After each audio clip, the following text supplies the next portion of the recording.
Allez, c'est parti pour la correction de l'exercice 3.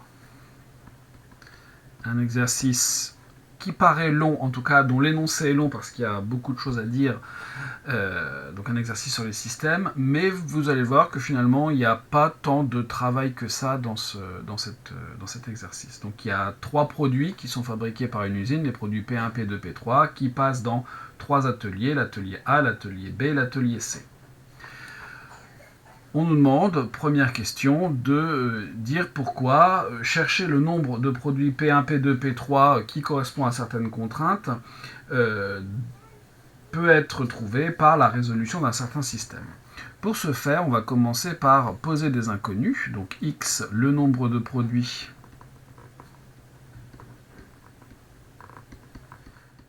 P1, y, le nombre de produits P2, et on ne va pas être très original, z, le nombre de produits P3. Et on va s'intéresser au temps de passage dans chacun des ateliers.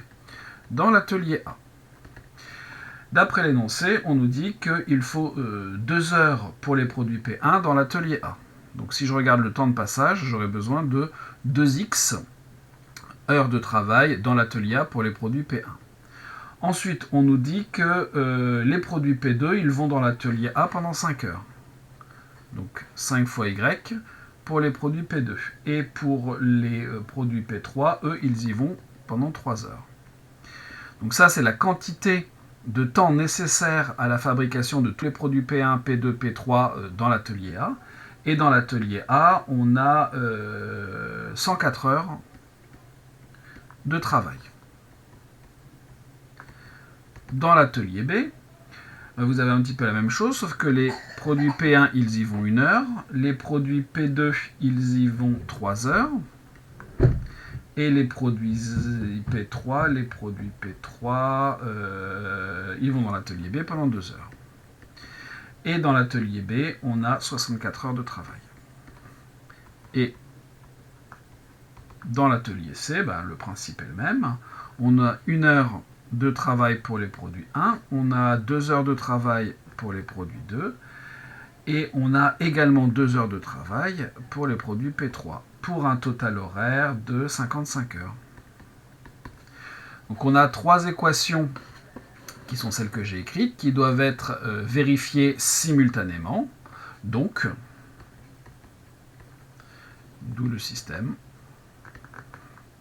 qui nous est donné, c'est-à-dire 2x plus 5y plus 3z égale 104, x plus 3y plus 2z égale 64, x plus 2y plus 2z égale 55.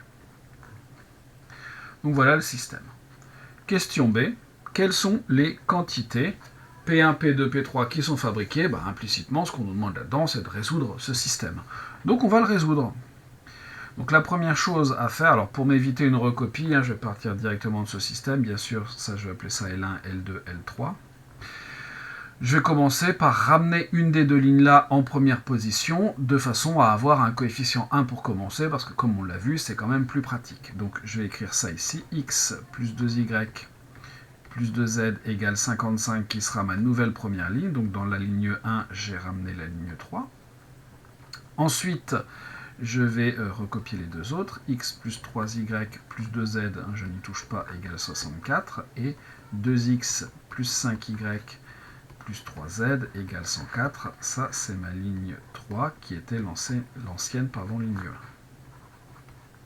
Donc ça, c'est le système S, et ce système S, il est équivalent à celui-ci, puisqu'on n'a fait que des opérations élémentaires sur les lignes. Et bien sûr, on ne va faire que des opérations élémentaires sur les lignes, de façon à conserver jusqu'à la fin un système équivalent au premier.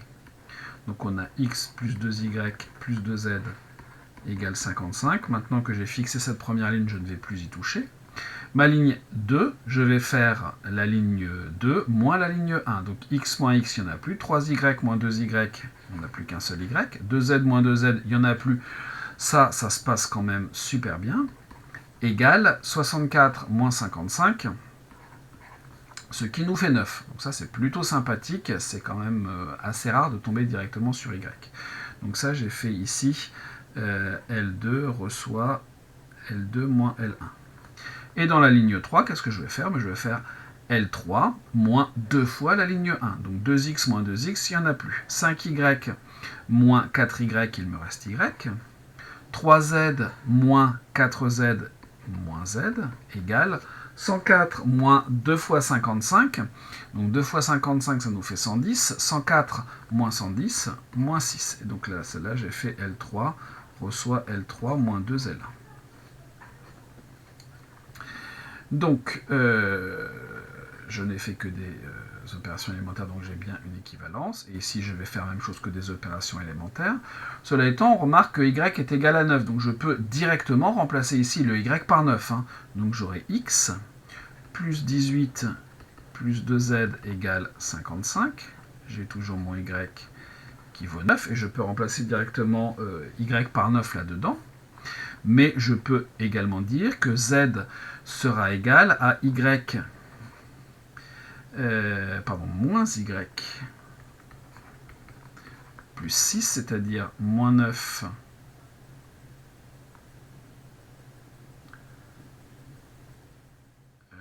non, je dis n'importe quoi.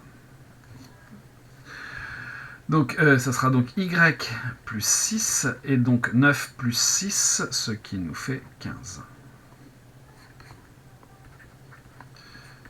Donc, j'ai z qui vaut 15, j'ai y qui vaut 9, et si je reporte tout ça dans la première, vous avez x qui vaut 55 moins 18, 37, 37 moins 2z, donc 37 moins 2 fois 15, donc 37 moins 30, qui vaut 7. Donc finalement, les solutions de ce système, il n'y en a qu'une seule, 7 pour x, 9 pour y, 15 pour z. Et donc, pour répondre à la question, on a fabriqué 7 produits P1, 9 P2 et 15 P3. Voilà pour la première question de cet exercice. Qu'est-ce qu'on va faire après? On fait une autre supposition. On a toujours 104 heures dans l'atelier A, 64 heures dans l'atelier B, mais dans l'atelier C, on n'a plus 55 heures, on a un petit peu plus, on a 55 plus N. Et on nous pose la question suivante, comment choisir N pour que j'ai une fabrication finale qui me donne autant de produits P1 que de produits P2? Donc on va résoudre le système suivant, 2x plus 5y plus 3z égale 104, x plus 3y plus 2z égale 64, ça ne change pas, et x plus 2y plus 2z, ça ne change pas non plus, égale 55 plus n. Voilà mon nouveau système. Je vais le résoudre, j'espère, évidemment ça sera le cas, hein, qu'il y aura des solutions, ces solutions dépendront de n, et je n'aurai plus qu'à trouver la valeur de n qui va bien pour que x soit égal à y. Donc il faut espérer qu'on ait x et y qui soient tous les deux exprimés en fonction de n. L'idée est la même exactement qu'avant, hein, c'est-à-dire que je vais envoyer cette ligne-là en premier. On a vu que ça se passait assez bien dans le système précédent, puisqu'ici, en soustrayant, on n'avait plus qu'un seul y, donc ça c'est plutôt agréable. Ensuite, la deuxième ligne, je ne la change pas. Et ma troisième, c'est la première que j'ai envoyée à la dernière.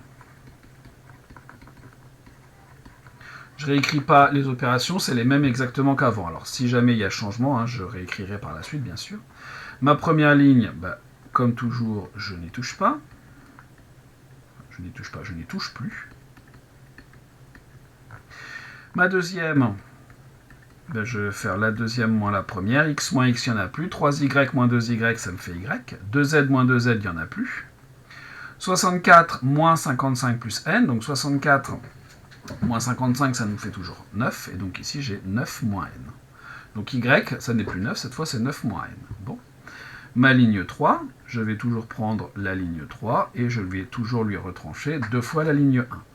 Donc j'aurai 2x moins 2x, ça ne va pas changer, il y en aura plus, c'est fait exprès. 5y moins 4y, j'aurai toujours y. 3z moins 4z, ça, en fait ça ne change pas, hein, j'aurais pu le recopier tel quel. Et ensuite, 104 moins 55, ça me fera toujours moins 6. Et j'aurai mon moins 2n. Sachant que là-dedans, y c'est 9 moins n. Pardon. Donc ma première ligne, en fait ce que je vais faire, c'est que je vais directement écrire que y, non, je vais commencer par remplir la dernière, je pense que ça sera plus simple. Donc j'aurai z qui sera y plus 6 plus 2n, c'est-à-dire 9 moins n plus 6 plus 2n, 9 plus 6, 15, moins n plus 2n, c'est-à-dire plus n. Ça, ce sera mon z. Mon y, ça sera toujours 9 moins n. Et mon x, ça sera quoi? Ça sera 55 plus n, moins 2y, moins 2z. C'est-à-dire 55 plus n, moins 2y, donc ça me fera moins 18, moins 2n. Et moins 2z, donc j'aurai moins 2 fois 15, donc moins 30, moins 2n. C'est-à-dire, donc ça va comprendre comme ça, donc 55 moins 18, 37, 37 moins 30, ça nous fait 7, n moins 2n, ce qui nous fait n moins 4n, donc moins 3n. Donc finalement, les solutions de ce système, il n'y en a qu'une, il n'y a qu'une seule solution de ce système, enfin, par valeur de n. Donc la solution de ce système, c'est 7 moins 3n, 9 moins n, et 15 plus n. Et on n'a pas terminé la question, on veut que 7 moins 3n égale 9 plus n. 9 moins n, pardon.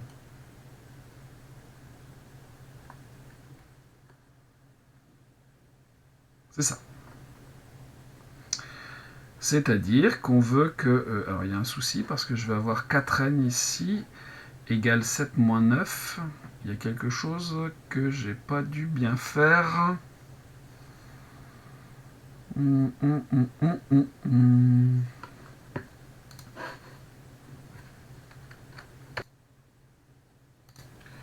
Oui, c'est tout bête. Ici, c'est moins 2y, donc ici, ça va me faire plus 2n. Et donc, ce qui me fait 7 ici, plus n.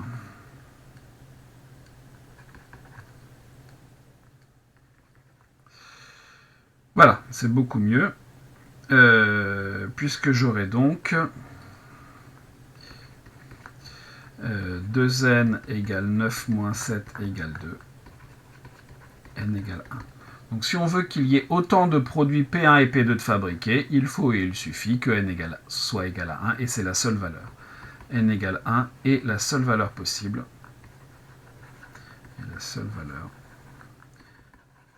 telle que il y a autant de produits P1 que P2.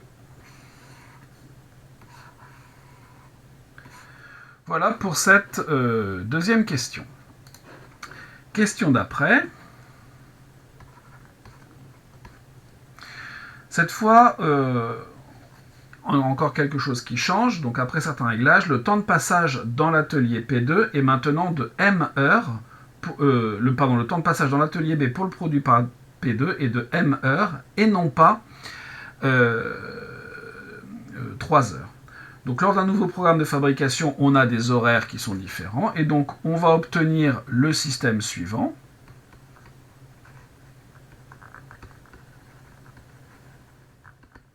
Donc il y a juste le temps de passage du produit P2 dans l'atelier B qui change, donc on a toujours 2x plus 5y plus 3z. Et en tout, ça ne doit pas faire 504, mais dans l'atelier A, on a 50 heures. Ensuite, on a toujours X, mais pour le produit P2, on a petit m Y, plus 2Z, et dans l'atelier B, on a 30 heures. Et le dernier, X, plus 2Y, plus 2Z, qui nous donne aussi 30 heures. Donc on a ce nouveau système à résoudre et on nous demande pour quelle valeur de m est-ce que le système n'est pas un système de Cramer. La seule façon de s'en sortir, c'est d'essayer de mettre sous forme triangulaire ce système et de regarder les coefficients diagonaux. Cela étant, la méthode à appliquer, on va reprendre la même. Alors ici, on n'aura peut-être pas cette fois juste y, mais ça devrait quand même assez bien se passer. Donc je mets cette ligne-là en premier. Non, pardon, la troisième, on a dit. Ensuite, celle-là, elle reste en deuxième. Et la troisième, 2x plus 5y plus 3z égale 50. Donc j'ai fait exactement la même transformation que celle que j'avais déjà opérée précédemment. La première, je la laisse comme ça, ça ne me pose pas de problème. La deuxième, eh bien, je vais faire exactement pareil que ce que j'ai fait avant. Hein. Donc je vais faire la deuxième ligne moins la première, x moins x, ça s'en va. Ici, j'aurai m moins 2 y. 2z moins 2z, ça s'en va, égale 0. Bon. Et ensuite, la dernière ligne, même chose, je fais la dernière moins 2 fois la première, je n'ai plus de x, j'ai toujours y, j'ai toujours moins z, et au final, 50 moins 2 fois 30, 50 moins 60, ce qui me fait moins 10. Bon. Et là, déjà, on peut se dire que le système n'est pas de Cramer si jamais m est égal à 2. Puisque ça me fera un coefficient diagonal qui serait égal à 0. Le système n'est pas de Cramer si m égale 2. Cela étant, il y a peut-être d'autres valeurs. Hein. On n'a pas terminé le travail pour autant. Il faut qu'on regarde ce qui se passe dans la dernière ligne. Donc là, on suppose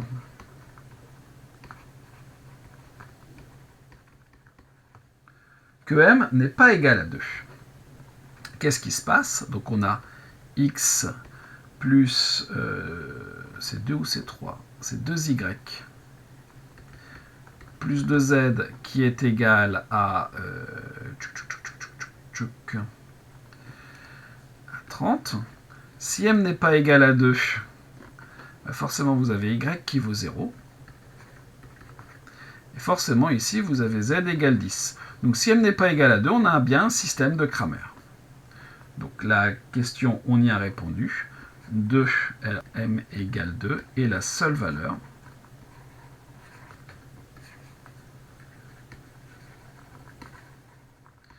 pour laquelle le système n'est pas de Cramer.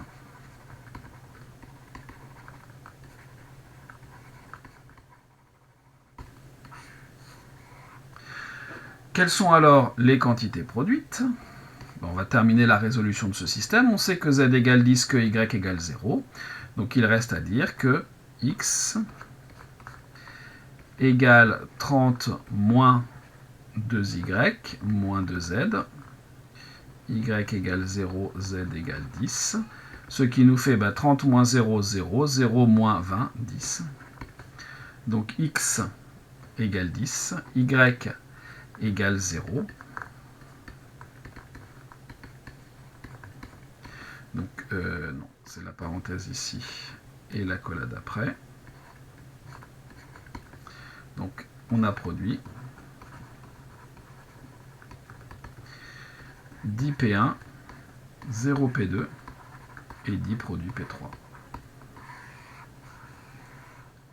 Et voilà qui clôture cet exercice 3.